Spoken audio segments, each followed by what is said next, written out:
often what I do in work is it's often to do with my own experiences. By making paintings, I can translate them into more universal ideas or more universal viewpoints on life.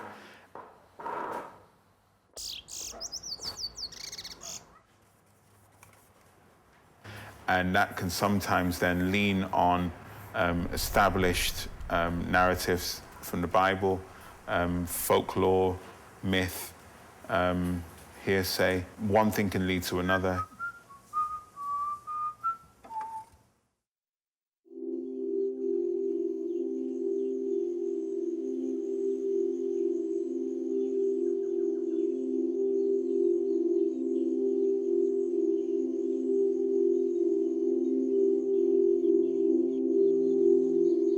With the Tate show, a lot of the paintings will be out of the original context that they were intended.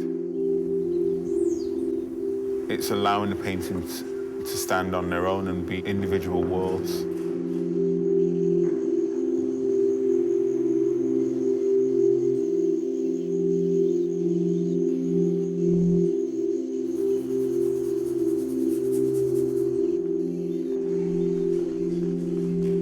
There's Pimpin' Ain't Easy, which was the phallus, the black smiling clown-like phallus.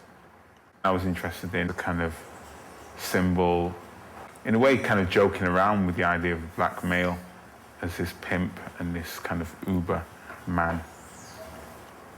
These characters with crab-like legs kind of scurrying around. That came from when I was working in King's Cross, which is more of a kind of red light district, and you'd have to step over some of this, the remnants of the activity of the night before, and it was truly disgusting.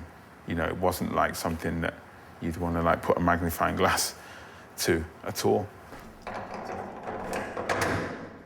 What I was trying to do was also try to think about some of the music that I was listening to, like American gangster rap and actually blaxploitation movies would toy around with the idea of the black pimp and the black prostitute and how they were depicted.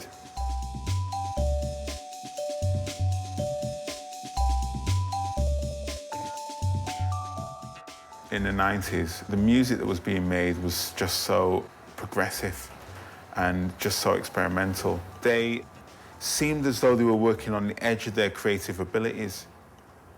Snoop Dogg had this incredibly silky smooth voice, talking about really like audaciously, sometimes disgusting aspects of life, but in a way that made you really want to be around it. And it was really a very particular type of music. Did fuel what I was making and really endorsed the license to push it, at times be a little outrageous. 7 bitches tossing their pussies before the divine dung, based on William Blake. It's like, really? Being in the studio and seeing the possibilities of how I could maybe combine elements cut from a porno mag and having a piece of elephant dung and making a face out of it, seeing if I could make something that would pop a little bit and crackle a little bit.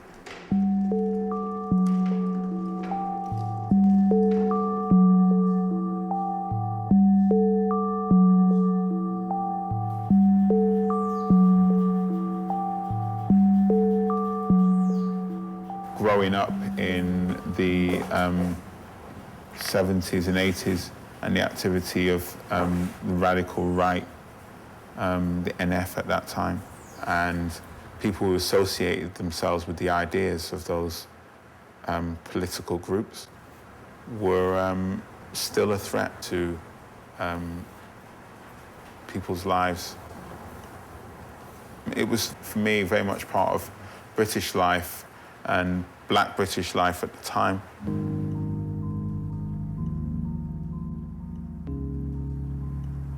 With, say, No Woman, No Cry, where you're attracted to find out what's sitting inside the teardrops. You see the face of Stephen Lawrence with the associations of his brutal killing. There may not have been many images of Doreen Lawrence crying, but for me, that's what I retained at that time, that there were quite strong images of her tears coming down her face, and that there was what I could see on TV, a extremely deeply felt upset at the loss of her son. It was a very profound image of somebody in intense grief.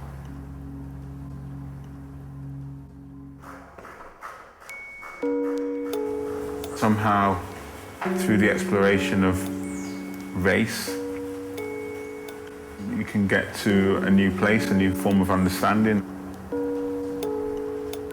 Somehow we can maybe even exploit the misunderstandings.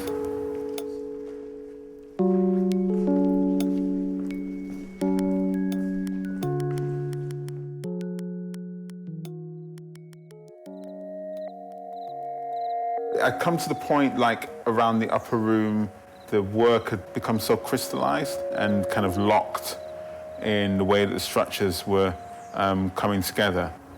I was concerned that the work could lose its fluidity.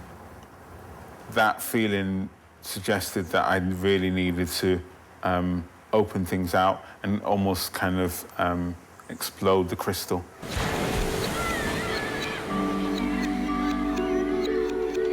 Moving away helped that process.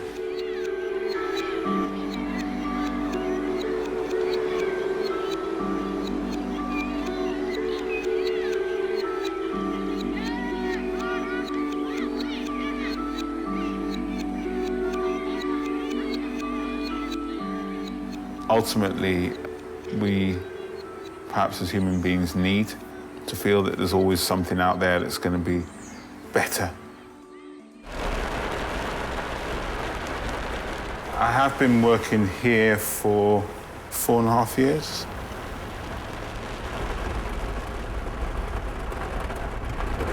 There's no street sign saying interesting thing here. It's more undercover, I would say.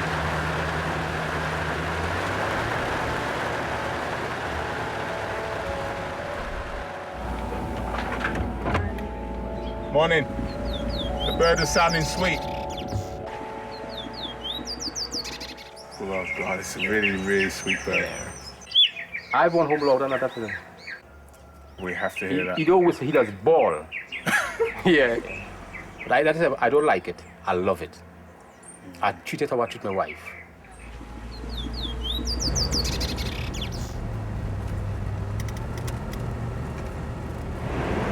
I've never seen a woman keeping these birds.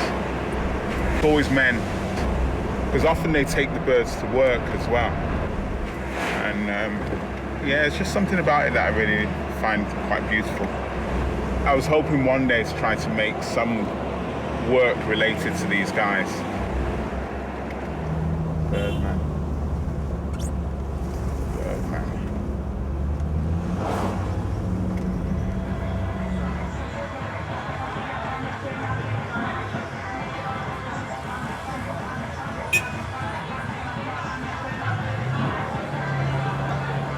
I suppose sometimes I see things like nothing I've ever seen before, in that I'm not working on that subject, or I can't incorporate it into something that I'm working on, but it's just really amazing.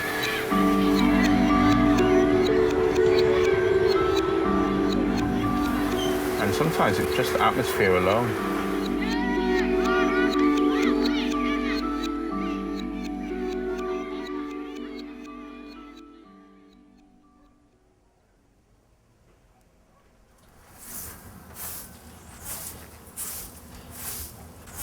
I did have a religious background in terms of being an altar boy and going to Catholic schools and having the Catholic-based education. When I was younger, I was more part of a system. You know, I was in school and I was regularly attending church and supported by family, whereas now it's different. My inquiry is different. My inquiry is more self-fueled.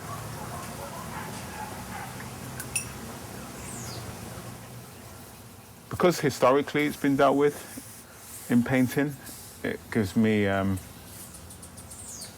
It makes it more exciting, I suppose, examining it in painting as well, so I can look at other examples of that inquiry.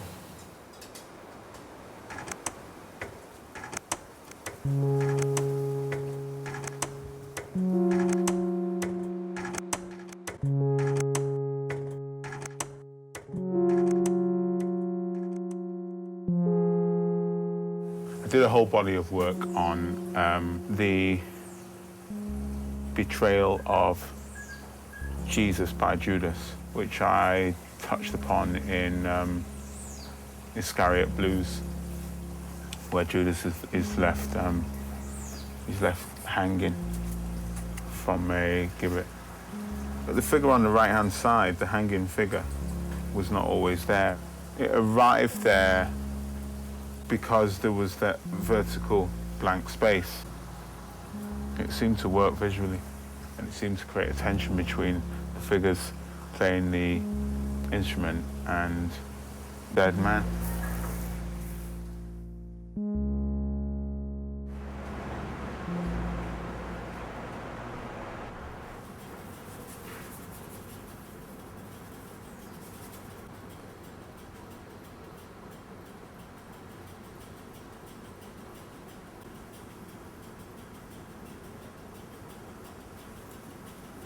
What you're looking at is a combination of my efforts to say something and what the painting's saying independent of me. It's saying more than me now, so I can just listen, you know? There was a point at which I was saying more and painting was doing most of the listening, and, you know, there were occasional points of, like, serious disagreement. But, you know, we're friends now.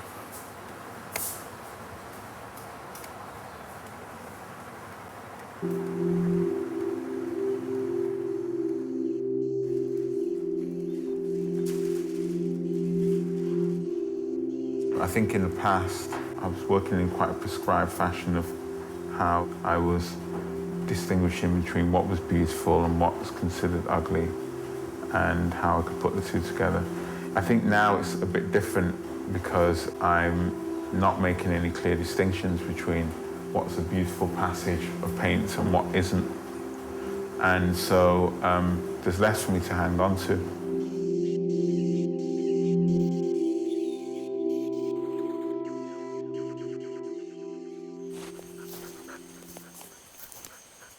I think my tolerance for a more neutral aesthetic and neutral beauty has grown. My appreciation for it has grown, and I think I've got more tolerance for when I feel that things perhaps a lot more quiet, perhaps more subtle.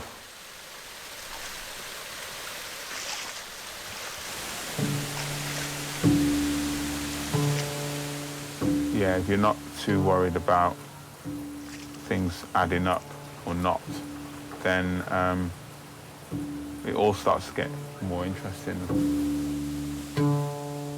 I feel more open.